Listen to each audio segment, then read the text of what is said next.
오늘 읽은 말씀을 가지고 나눌 말씀의 제목은 우리는 집 짓는 사람입니다.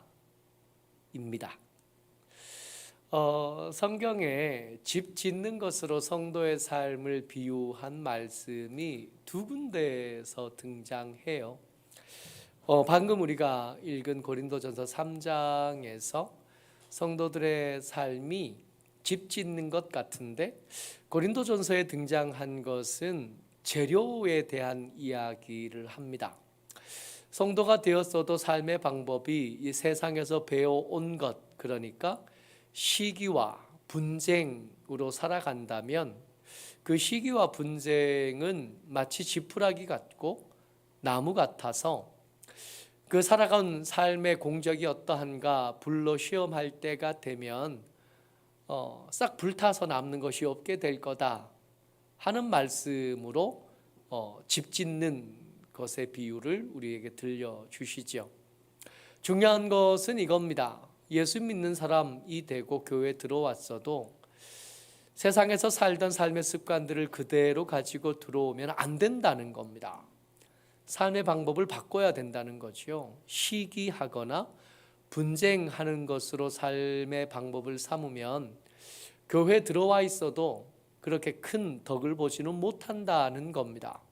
그럼 어떻게 살아야 되는가 말이에요. 하나님의 주신 은혜에 감사하는 마음으로 사는 거고, 예수께서 제자들과 함께 계셨던 그 마지막 날에 손수모범을 보여주신 것처럼 섬기는 삶을 살아가야 되는 겁니다. 우리의 삶의 모양은 은혜에 감사하는 것, 또 함께한 사람들을 섬기는 것과 세상을 섬기는 것으로 되어지는 것이 마땅하다. 이게 고린도전서가 여러분들과 제게 말씀해 주시는 거죠. 또 하나의 집짓기가 등장하는데 마태복음에 등장합니다. 말씀 같이 읽어보죠. 마태복음 7장 24절부터 27절까지 같이 읽습니다. 같이 읽어요. 시작. 그러므로 누구든지 나의 이 말을 듣고 행하는 자는 그 집을 반석 위에 지은 지혜로운 사람 같으리니, 비가 내리고 창수가 나고 바람이 불어 그 집에 부딪히되 무너지지 아니하나니, 이는 주추를 반석 위에 놓은 까닭이요 나의 이 말을 듣고 행하지 아니하는 자는 그 집을 모래 위에 지은 어리석은 사람 같으리니, 비가 내리고 창수가 나고 바람이 불어 그 집에 부딪힘에 무너져 그 무너짐이 심하니라. 아멘. 마태복음 7장이 어디에 있는가, 예수께서 무슨 말씀하시다가 이 말씀을 하셨는가를 알면 이해가 쉽습니다. 마태복음 5장부터 시작해서 예수께서 가르치신 가르침에 이렇게 압축되어져 있는 산상수훈이 시작돼요. 이 산상수훈이 시작되고 그 산상수훈이 다 말씀되어지고 난 다음에 이 말대로 행하면, 그러고 집 짓는 비유가 시작된 겁니다. 그러니까 이 말 뭐냐고요. 고린도전서에서는 세상에서 살던 습관대로 살면 안 된다. 세상에서 살던 습관이 뭐였냐 하면 시기와 분쟁이었다가 이 말씀이라면, 마태복음에서 등장하는 이 말씀은 산상수훈에 등장한 거예요. 우리가 익히 알던 예수님의 말씀이 거기 다 들었어요. 복 있는 사람은, 그러고 시작했잖아요. 팔복 이야기. 그리고 세상의 빛과 소금이다 너희는, 세상에서 너희를 통해서 사람들이 길을 찾게 될 거고 살아가는 맛을 알게 될 거다. 그게 너희다 하신 말씀을 우리가 산상수훈을 통해서 듣습니다. 원수를 사랑하라 하신 말씀도 산상수훈에서 들었고요. 예수 믿는 사람들이 어떻게 기도해야 되는가, 예수께서 가르쳐 주신 기도, 주기도문, 그 부분에 등장을 합니다. 예수 믿는 사람은 보물을 땅에 쌓아두는 것 아니라 하늘에 쌓아두는 거다 하는 말씀을 거기서 들었고요. 비판하지 말아라 하신 말씀 들었고, 구하라 찾으라 문을 두드리라 하는 말씀도 거기서 들었습니다. 좁은 문 열기도 거기서 들었고, 열매로 그 사람을 안다 한 말씀도 예수의 산상수훈 가운데 들었던 겁니다. 그리고 이 말씀이 끝나면서 이 말씀대로 행하면 그 사람은 반석 위에 집 지은 사람이라서 창수가 나고 바람이 불어도 그 집이 무너지지 않고 그대로 있을 거다. 이 말씀을 들어도 그 말씀대로 살지 않는 사람은 모래 위에 집 지은 사람 같아서 창수가 나면, 그러니까 홍수가 나면 떠내려가게 될 거고 무너짐이 심하게 될 거다 하신 말씀으로 집 짓는 사람 이야기를 하신 겁니다. 두 가지 집 짓는 이야기가 하나는 기초에 대한 이야기, 하나는 재료에 대한 이야기로 마태복음에서 등장하고 또 고린도전서에서 등장하는 거죠. 그래서 설교의 제목이 이겁니다. 우리는 집을 짓는 사람입니다. 예, 집 짓는 사람이 꼭 기억해야 될 것들이 좀 있어요. 이 두 비유에서 등장하는, 이 두 이야기에서 등장하는 공통점이 있는데 그 첫 번째가 뭐냐 하면 각각입니다. 누구도 그 집을 대신 지어지지는 않아요. 좀 유리한 사람은 있습니다. 복음을 좀 더 쉽게 들을 수 있는 사람입니다. 저는 복음에 가까운 사람은 아니었거든요. 초등학교 다닐 때쯤 교회를 한번 가보긴 했는데 그러고는 고만이었어요. 고등학교 다닐 때쯤 우리 집주인, 우리가 셋집에 있었는데 집주인이 교회를 열심히 다니는 집이라서 그 형들 따라서 교회를 가보긴 했는데 한 번이 고작. 그러다가 나중에 친구 따라 교회 가게 되게 된 게 고등학교 2학년, 3학년 뭐 그럴 때 교회를 가기 시작했으니까 늦었죠. 그러다 보니 저는 태어날 때부터 주일학교를 당연하다는 듯이 가게 된 우리 아이들이 부러워요. 주일학교 교사는 해봤는데 주일학교 학생을 해본 적이 없어요. 어설프게 군대에 있을 때 요즘 엄청난 주가를 보이고 있는 SK 하이닉스의 회장인 최태원 씨가 제 군대 선배였어요. 교회에 있었는데 이분이 사고치고 교회에서 나가버린 겁니다. 이분이 나가고 나니까 목사님이 문제가 좀 생겨도 전화 올 데가 없는 사람 좀 없나? 그러고 찾은 사람이 저였어요. 그래서 백 없는, 힘 없는 덕분에 교회 가서 일하게 됐죠. 그래서 기도도 제대로 못하던 제가 기도부터 배운 게 아니라 설교부터 배웠어요. 여름 성경학교를 해야 되는 거예요.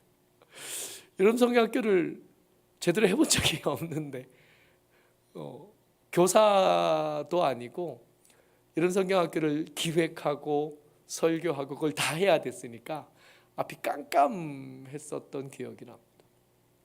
그래서 어릴 때부터 주일학교를 다닐 수 있었던 아이들이 부러워요. 복음에서 가깝진 않았는데 하나님의 강권하심이 있어서 어찌 여기까지 와서 목사로 삽니다. 좀 더 유리했던 사람이 있어도 부럽긴 하죠. 아버지가 예수 믿는 사람이었거나 어머니가 예수 믿는 사람이었거나 그래서 어릴 때 좋든 싫든 교회 다닐 수 있었던 사람들이 부럽습니다. 너 유리하긴 한데 그래 봐야 여러분 그 유리한 거 결정적이다 그렇게 안 되더라고요. 다 각각입니다. 제 집은 지가 짓는 겁니다. 유리하긴 한데 그 유리한 것으로 덕본 사람도 있지만 그 유리한 것으로 오히려 해를 보는 사람도 많습니다. 목사님들의 자녀들이 그래요. 뭐 아니면 도다 그러더라고요. 오히려 믿음이 좋은 사람도 있지만 아버지가 목사였기 때문에 오히려 믿음을 잃어버리는 사람들도 얼마든지 있거든요. 믿음 좋은 장로님, 믿음 좋은 권사님 자녀인데 엄마 때문에 교회 안 다닌다 그러고 아버지 때문에 교회 안 다닌다 그러는 사람들 얼마든지 있습니다. 다 각각입니다. 제 집은 제가 짓는 겁니다. 도와주겠다 하는 사람들이 있을 수 있으나 그 도움은 한계가 있어요. 그리 큰 도움도 되지 않습니다. 제 믿음은 제가 책임지는 거고 제 믿음은 제 몫입니다. 누구를 핑계 대는 것도 의미가 없고요. 누구 덕을 보는 것도 별로 의미가 없습니다. 제 몫은 제가 하는 겁니다. 기도 제가 해야 되고요. 성경 읽는 거 지가 해야 되고 예배 드리는 거 지가 할 일입니다. 하나님을 인격적으로 만나는 일 지가 하는 겁니다. 우리가 반절한 바람으로 옆에서 도울 수 있고 기도도 하지만 그것으로 그렇게 도움이 되는지 잘 모르겠어요. 제 몫입니다. 집 짓는 사람들이 기억해야 될 거 제 몫입니다. 그러니까 아버지하고 상관없이 될 수 있다고요. 그러니 아버지 덕 보는 거 이제 그만둬야 된다고요. 각자 제 몫의 삶을 살고 제 몫의 믿음을 감당해야 되는 겁니다. 한 가지 더요. 앞에 기초에 대한 이야기를 하실 때 창수와 바람 이야기를 하셨고 재료에 대한 이야기를 하실 때 불 이야기를 하셨습니다. 이거 반드시 있습니다. 지금까지 괜찮았는데 반드시 있겠나? 지금까지 괜찮았는데 뭐 이거 있겠나? 그냥 그런 대로 살면 되지 않겠나? 여러분 반드시 있습니다. 반드시 홍수가 날 거고 반드시 바람이 불 겁니다. 모래 위에 지은 집으로는 그 홍수를 감당할 수 없을 거고 나무나 풀로 지은 집은 그 불을 감당하지 못할 겁니다. 탈 거고 떠내려갈 거고 무너질 겁니다. 아직 우리가 무너지지 않은 건 아직 우리가 대충 그렇게 믿음 적당히 대충 하면서도 아무 일 없었던 것은 봐주신 거지 그게 없는 게 아닌 거예요. 반드시 바람은 불 거고 반드시 홍수는 날 거고 반드시 불은 붙어서 우리에게 닥쳐올 겁니다. 하루라도 빨리 삶의 방법을 바꾸고 삶의 기초를 옮겨 가야 됩니다. 이게 공통점이에요. 집 짓는 비유 두 가지 모두에게서 함께 발견할 수 있는 공통점입니다. 그런 중에 고린도전서에만 등장하는 특별한 말씀이 있어요. 집 짓기에 실패해도 구원은 받습니다. 3장 15절 고린도전서입니다. 같이 읽어요. 시작. 누구든지 그 공적이 불타면 해를 받으리니 그러나 자신은 구원을 받되 불 가운데서 받은 것 같으리라. 부끄러울 거라는 얘기예요. 근데 이 말씀 괜찮네. 그럼 괜찮은 거 아닌가? 그런 거 아니에요? 천국에서 어떤 사람들 그렇게 얘기하잖아요. 믿음 생활 잘하고 잘 섬기고 많이 헌신하고 한 사람들의 집은 크고 아멘 한번 할 때마다 잔디 하나씩 심고 뭐 그런 얘기들 지나가면서 한두 번씩 들어본 것 같아요. 어떤 사람은 개털 모자 쓰고 어떤 사람은 금면류관 쓰고 그런 이야기를 들어본 것 같습니다. 근데 상관없는 거 아니에요?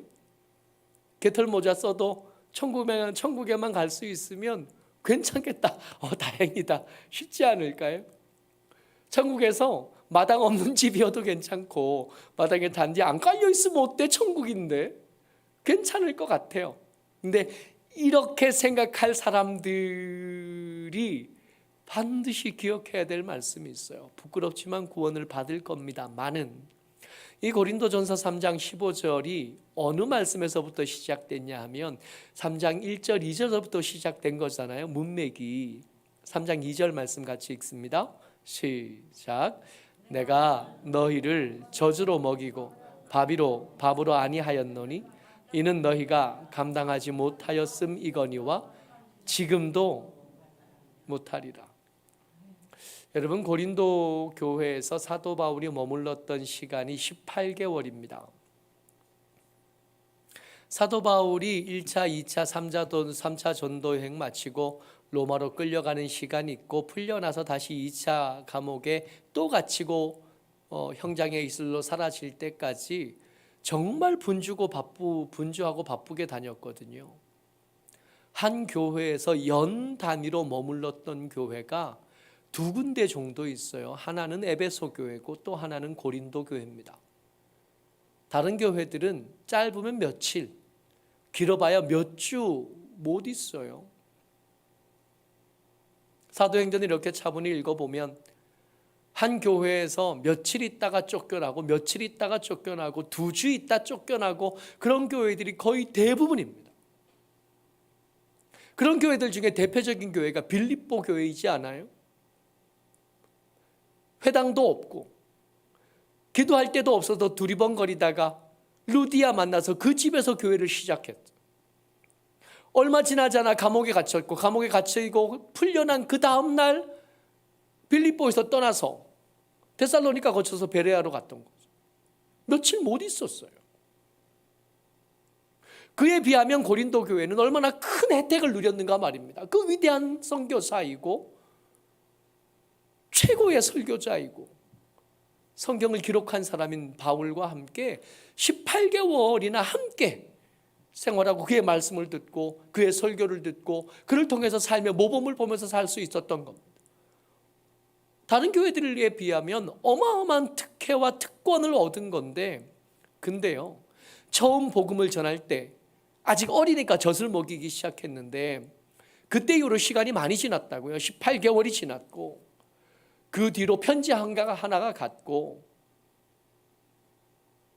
그 뒤로 다녀오고 또 편지가 가요.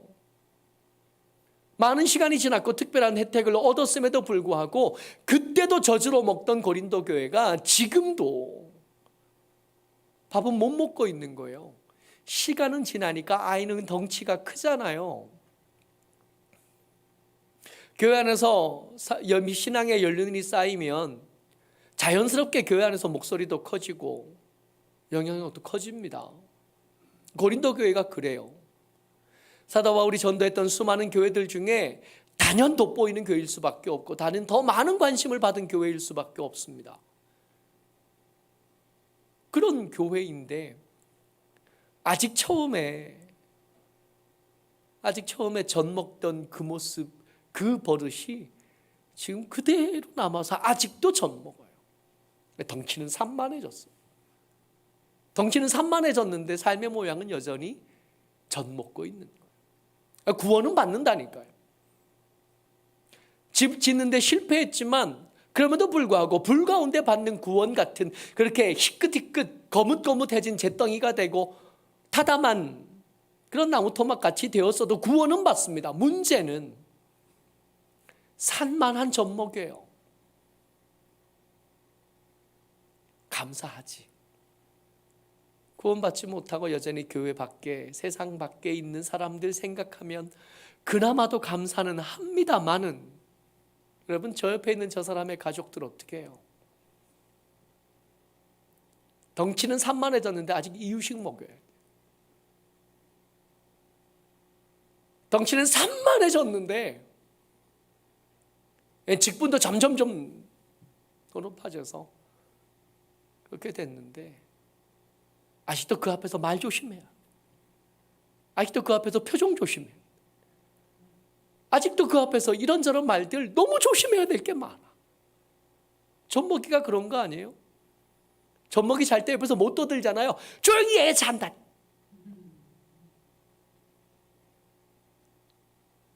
그 얼굴에서 웃음 한번 보겠다고 주일날이 되면 다민이 눈길 한번 받으려고 그 앞에서 온갖 알랑방구를 다 끼잖아요, 우리가.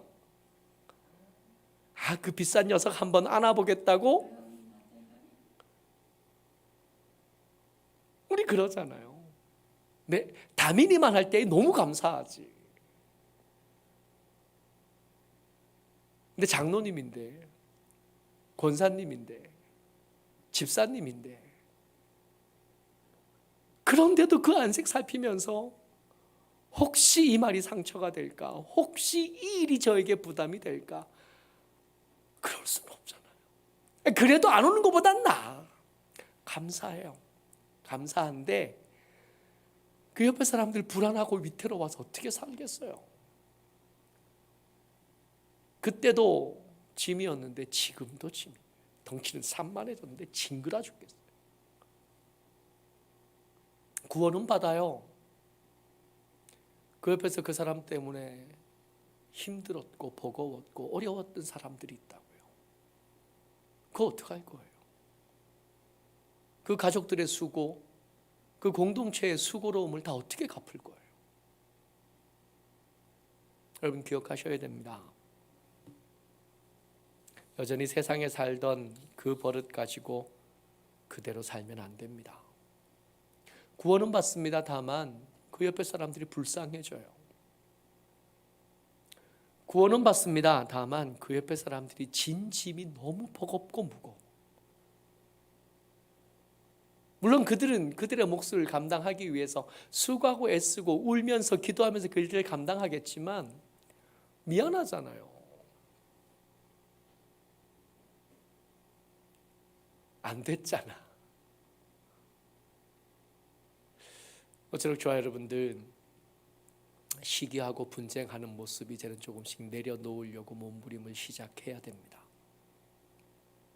함부로 아무렇게나 세상이 하던 습관처럼 여전히 교회에서 하는 거 이제 좀 내려놔야 됩니다. 그래야 교회가 좀 편해지겠고, 그래야 평생 그 사람 위해서 기도하던 사람의 지금이 조금이라도 가벼워지겠습니다. 어쩌록 우리 모두가 좀 애써 주시기를 바라요. 애써서 그때보다는 좀 나아져야지. 하나님 부자 되게 해주십시오. 하나님 병 낫게 해주십시오도 좋지만 하나님 조금 더 나은 사람 되게 해주십시오. 조금 더 친절한 사람 되게 해주십시오. 조금 더 좋은 사람 되게 해주십시오. 기도하는 저와 여러분 되시기를 주의 이름으로 축복합니다. 은혜가 많은